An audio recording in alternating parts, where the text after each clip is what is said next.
बिहार की राजनीति पूरे भारत के लिए मिसाल कायम करती है। यहाँ रातों रात मुख्यमंत्री बदल जाते हैं, कभी तो 2 दिनों में सरकार की काया पलट जाती है। अपने स्तर पर क्रिमिनल केसेस का ताज पहनने वाले बिहार के मंत्रिमंडल में सम्मानजनक पद से नवाजे जाते हैं, तो कभी शपथ लेने के चंद घंटों बाद मंत्री जी इस्तीफा भी दे देते हैं। ये तो आप सब जानते ही हैं कि कल ही मेवालाल चौधरी ने बिहार के शिक्षा मंत्री के पद की शपथ ली थी और कुछ ही घंटों में उनके इस्तीफे की खबर का शोर गूंज उठा था। और हमारे बिहार में जब ऐसा कुछ भी होता है तो सियासी सरगर्मियों का बढ़ना तो लाजमी है।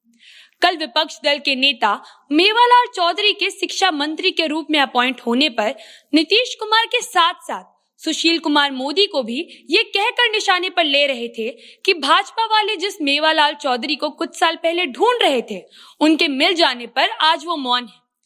मेवालाल चौधरी के इस्तीफा देने के बाद सुशील कुमार मोदी विपक्षी दल के नेताओं के लिए अपने जवाब के साथ बिल्कुल तैयार थे।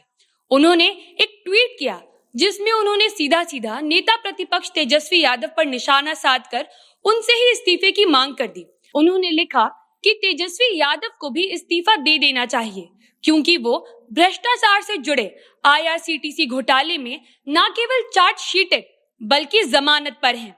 कोविड के कारण ट्रायल रुका हुआ था, किसी भी दिन ट्रायल शुरू हो सकता है।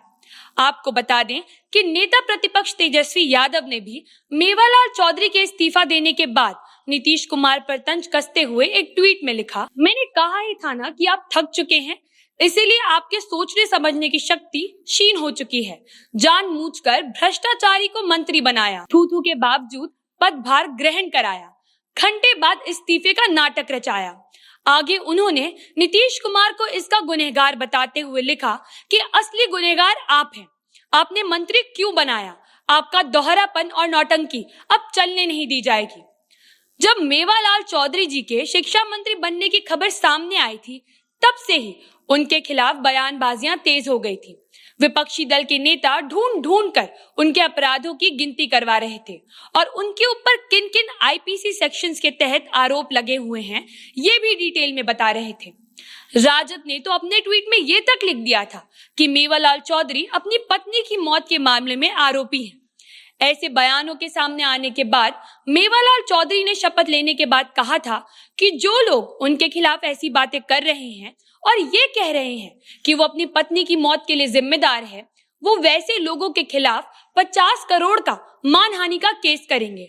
और उन्होंने ये भी कहा था कि वैसे सभी लोगों के पास कल की तारीख में ही लीगल नोटिस पहुंच जाएगा। अब लोगों के पास लीगल नोटिस तो नहीं पहुंचा तो बस उनका इस्तीफा।